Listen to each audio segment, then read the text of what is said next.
It is not even a stretch to say that 2026 could end up being the strongest year for game releases in the entire industry, not just for PS5, but overall. Just watch this video to the end and you will see exactly what I mean. Here I have put together 20 brand new top-tier games that are officially confirmed to launch on PS5 in 2026. What's up guys, it's Braz and here we go.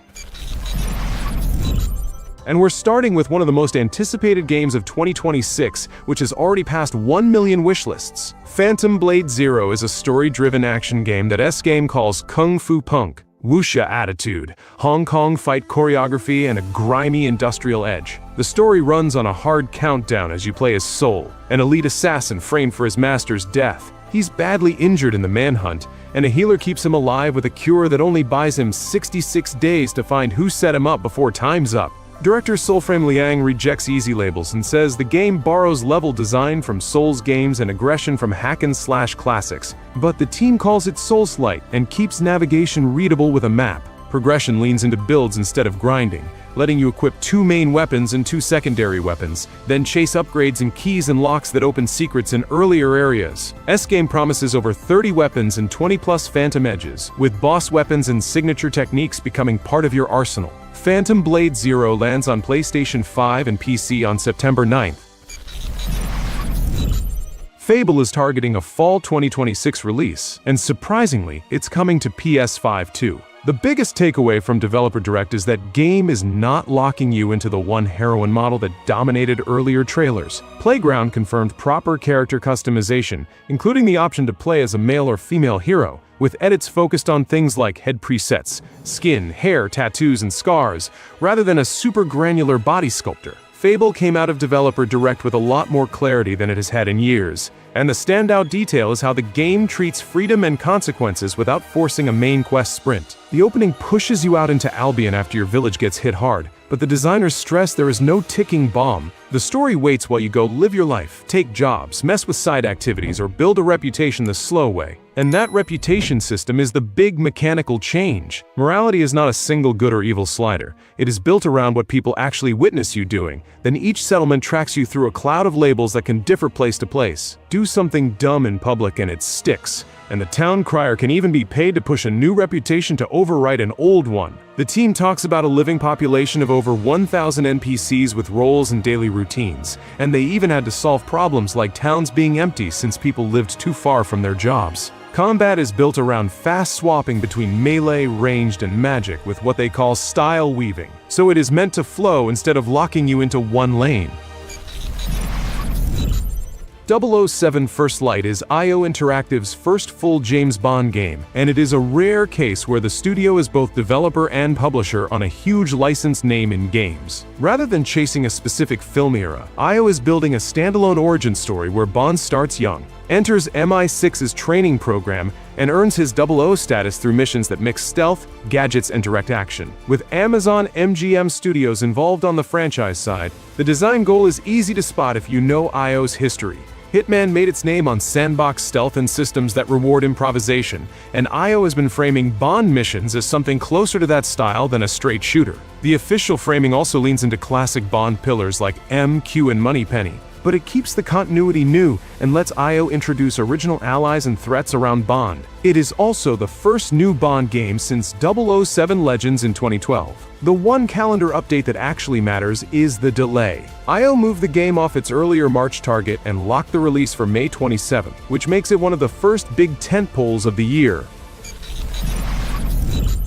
Crimson Desert leans into the messy fantasy stuff that big action games usually skip. You are leading Cliff and the Grey Mains across Pywell, and the moment-to-moment loop is built around combat that can swing from dirty brawls to full boss duels. It is framed as a mercenary road trip where loyalty keeps getting tested. Previews have called out a perfect dodge that can flip defense into momentum, plus a grab system that lets you wrestle control of a fight, even turning an enemy into a hostage when things get crowded. Pearl Abyss has also shown a lot of toy box energy in the action itself. Cliff can call in cannon fire with special arrows, smash ramparts, and use elemental effects like fire that weakens structures before you break them apart. Movement looks equally aggressive, with hovering bursts by space in a mob, and fights that reward using the environment, not only combo strings. Outside the clashes, the studio keeps stacking distractions that feel like real downtime. Fishing is in, arm wrestling is in, cooking is in, and horse breaking is a thing. So the pacing is not only combat and cutscenes.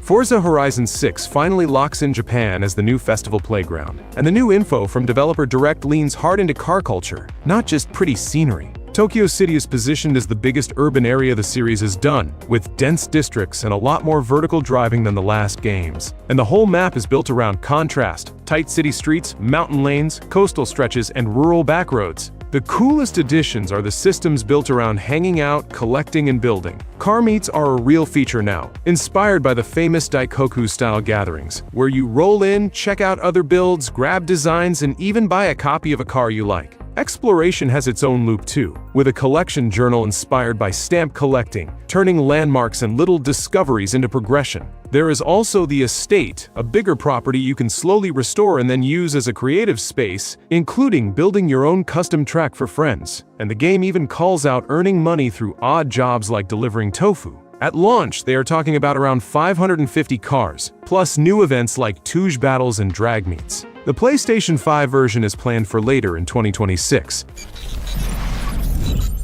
Marvel's Wolverine is being sold on one clear promise: Insomniac is not sanding down Logan. The latest official details lean hard into close-range claw combat, with cuts that feel fast and ugly, and a level of blood that matches the character's comic reputation. Liam McIntyre is both the voice and the performance capture for Logan, and the team says they are chasing his rage and pain, not a polished hero pose. What stands out is how the game treats violence as a mechanic. Logan builds momentum with berserker-style aggression, then unloads with rapid, fluid attacks that can dismember enemies or break them outright, while his healing factor keeps him moving through punishment. The cast list is already spicy too. Mystique is confirmed, Omega Red is in, and at least one Sentinel prototype shows up, with the Reavers filling the role of a militarized enemy force. The story angle stays personal. Logan is hunting secrets tied to a dark past that refuses to stay buried, and the trip is set up like a global chase that can move between Madripoor, the Canadian wilderness, and Tokyo.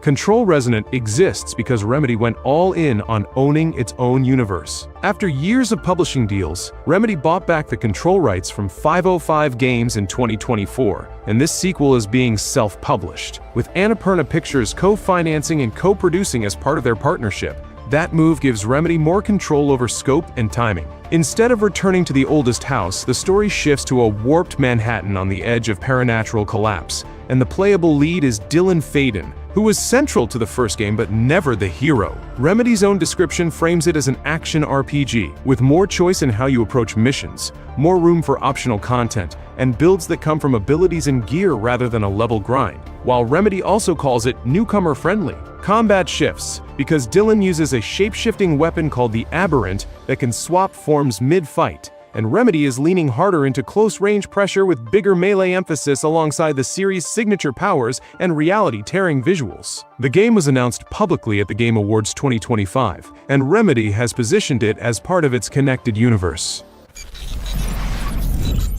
Hell Let Loose Vietnam is being positioned as a full standalone entry, and Team 17 has been blunt about that because the community worried the World War II game would be sidelined. The Vietnam project is led by Expression Games, while the original Hell Let Loose keeps its own support track, and the publisher has said the two tracks will run in parallel. The setting shift forces real mechanical changes, not just new uniforms. Official details point to 50-on-50 matches between US forces and North Vietnamese forces, with dense jungle, open paddies, beaches, and hills replacing European towns. Maps are built around heavy river networks, so boats matter, and helicopters are also part of the toolkit, with air mobility reserved for the US side while the opposing side gets tunnel building. With 6 maps planned at launch overall, the biggest authenticity flex is the Royal Armouries collaboration. Team 17 and Expression Games announced a formal partnership with the UK National Collection of Arms and Armour, using reference access to support weapons, kit, and historical texture, and the studio has already been showing side-by-side comparisons of in-game models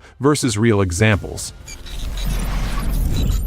The Blood of Dawnwalker is the debut of Rebel Wolves, a studio formed by veterans of The Witcher 3, and their pitch is a narrative sandbox that refuses to freeze the world around you until you feel ready. It is a dark fantasy action RPG set in 1347, with plague and war as the backdrop, and the main character Cohen split between two lives, human by day, vampire by night, with each side opening different movement options and combat approaches. The most talked about design choice is how time works. The story gives Cohen 30 days and 30 nights to save his family from a vampire takeover, but the developers have explained that the clock advances through meaningful decisions and key actions, not just because you are wandering around. That creates pressure without turning the game into a constant sprint, and it makes priorities matter. Rebel Wolves has also been direct about consequence. The studio says important NPCs can die, including by Cohen's hand, and the story is built to adapt rather than fail a questline and reset. Combined with politics, brutal trade-offs, and the day-night split, it is aiming for choices that feel sharp.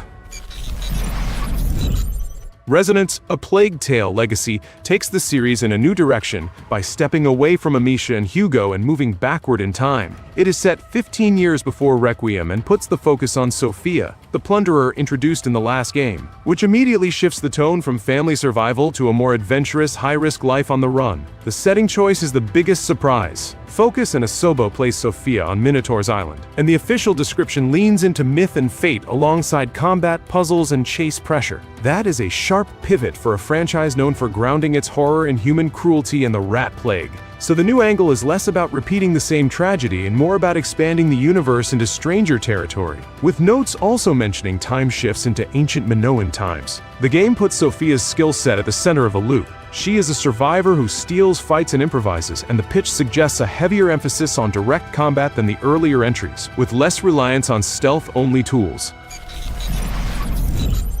Dune Awakening is already out on PC, so there is hard feedback feeding into the console version. When it clicks, it sells the daily pressure of Arrakis through heat, water discipline, and the risk of calling a sandworm every time you sprint across open sand, while base building and crafting keep the long session rhythm going. It has also been a loud live game so far. Players have pushed back hard on balance, exploits, and performance swings, and Funcom has had to admit when changes landed without clear notes. A recent flashpoint was an update that made enemy NPCs dodge far more often, which many players said broke Melee, and the studio said the behavior would be rolled back, then reintroduced later with broader tuning. Funcom has been adding safety nets like a base reconstruction tool, vehicle backup, and character transfers, which reduce the pain of rebuilding after mistakes, server moves, or long breaks. In the latest official newsletter, the studio says internal console builds are going well, while the focus is smooth performance and full controller support, which suggests the port is being shaped around comfort. Lords of the Fallen earned a sequel the hard way after the 2023 reboot launched rough and then got rebuilt in public through a long patch run. The big version 2.0 era was the turning point, bringing shared progression for co-op, a free friend pass concept, and a pile of combat, movement, and quality of life fixes that changed how the game feels day to day. That post-launch cleanup matters going into the follow-up, since CI Games is already targeting a 2026 sequel, and the official pitch is evolution, not a reset. Brutal combat stays central, the two-world structure is staying, and the studio is framing it as a bigger dark fantasy step forward rather than a new direction. Off-screen, the conversation has also gotten noisy for reasons that have nothing to do with mechanics. After public comments from CI Games leadership about rejecting political correctness and leaning into a more provocative character aesthetic, that instantly pulled attention toward culture war headlines instead of pure gameplay talk. What matters most is whether the sequel ships close to the late version 2.0 baseline, with co-op that holds up, systems that feel finished on day one, and no repeat of another year of emergency rebuilding. Housemarque is not trying to make Returnal again with Seiros, because the whole spine of the game is different. Instead of a clean reset loop, Seiros is built around permanent progression, so each run on Carcosa changes you, and the next attempt starts with more options rather than a blank slate. The studio is still leaning on that fast, precise third-person action, but it is tying it to long-term build growth instead of pure roguelike repetition. You play as Arjun Devraj, with Rahul Kohli in the lead role, and the planet itself is framed as a place under an ominous eclipse that keeps warping what is in front of you. Combat has its own housemark flavor, including the Soltari shield that can absorb and throw back projectiles, plus Carcosan power weapons that are meant to feel like big momentum swings when a run clicks. There is also a second chance system in the official feature list, which hints at a designed comeback moment. Even the tone is different from Returnal, because Seiros is being pitched as a more personal story with a more grounded lead, while still keeping the studio's signature chaos on screen. Seiros is currently scheduled for April 30th.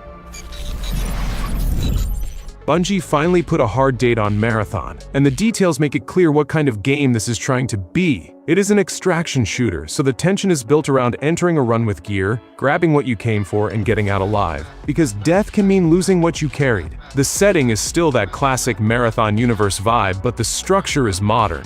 Runners are basically mercenaries, contracts push you into risky zones, and other squads are part of the same space whether you want the fight or not. One interesting change is how Bungie has been talking about readability and fairness, because a lot of extraction games die by confusion.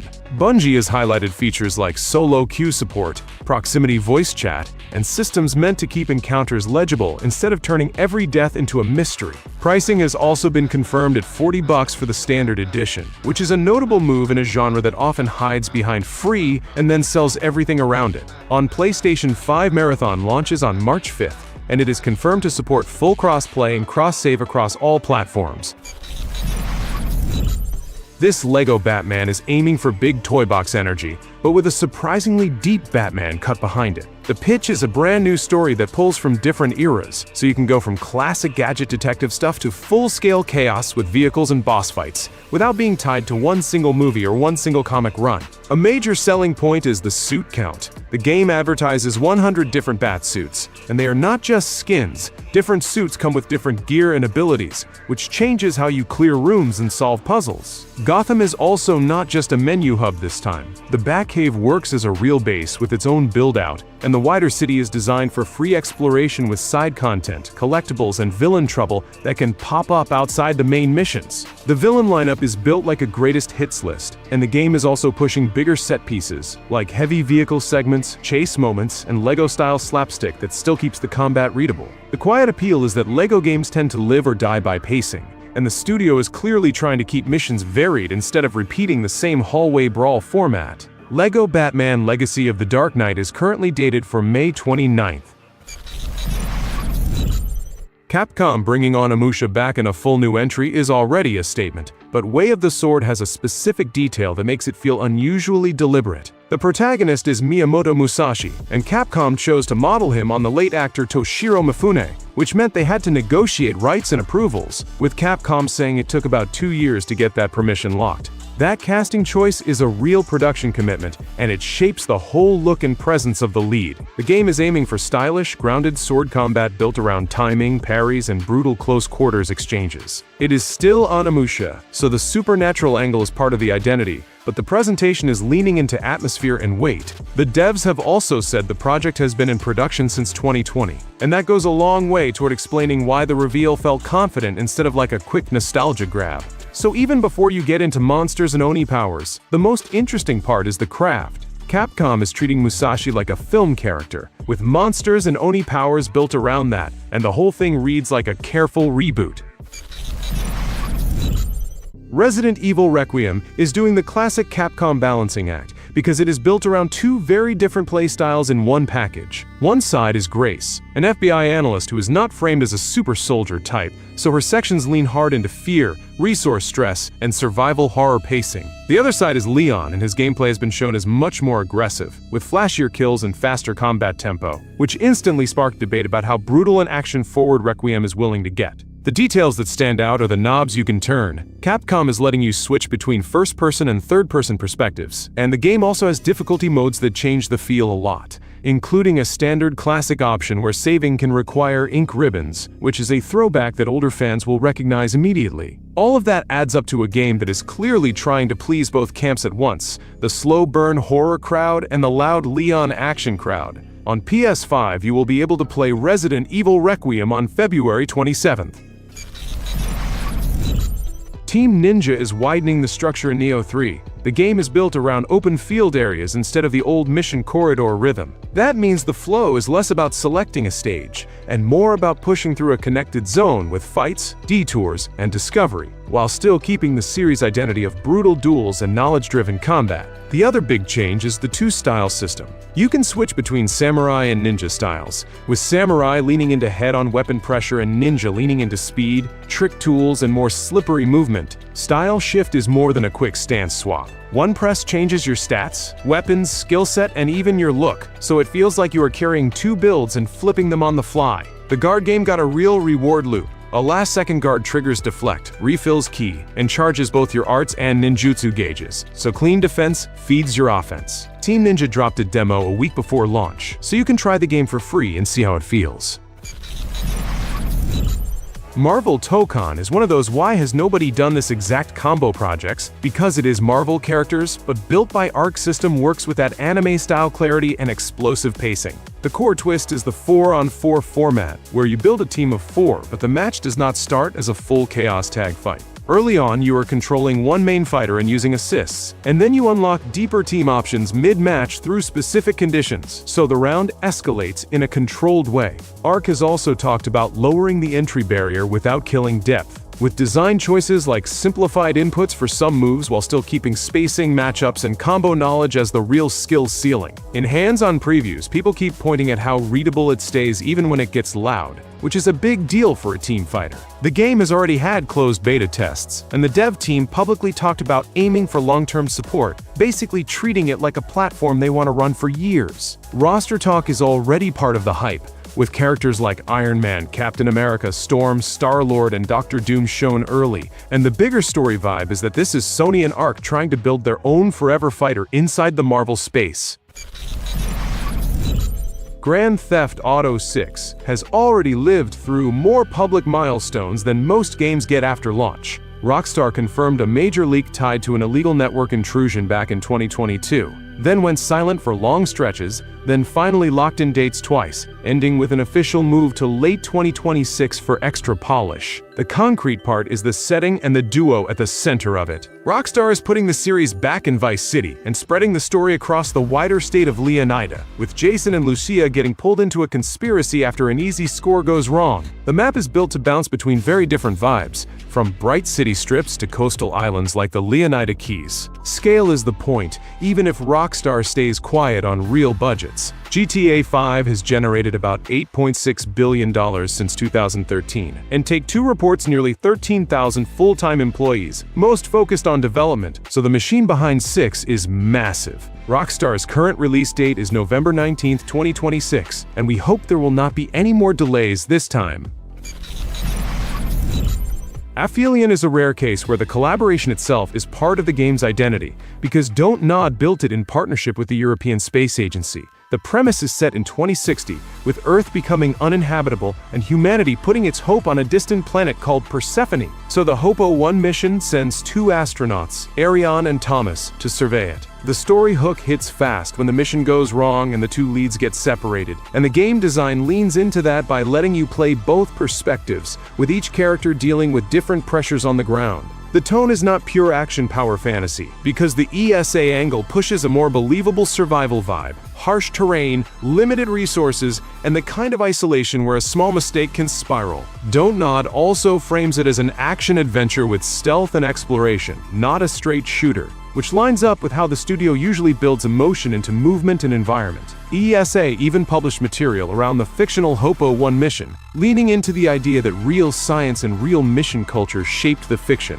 Drop a comment with the releases you're most excited for. Hit the like button and subscribe so you don't miss the next ones. Also, check out my other fresh picks on the channel too. Thanks for watching, and see you next time.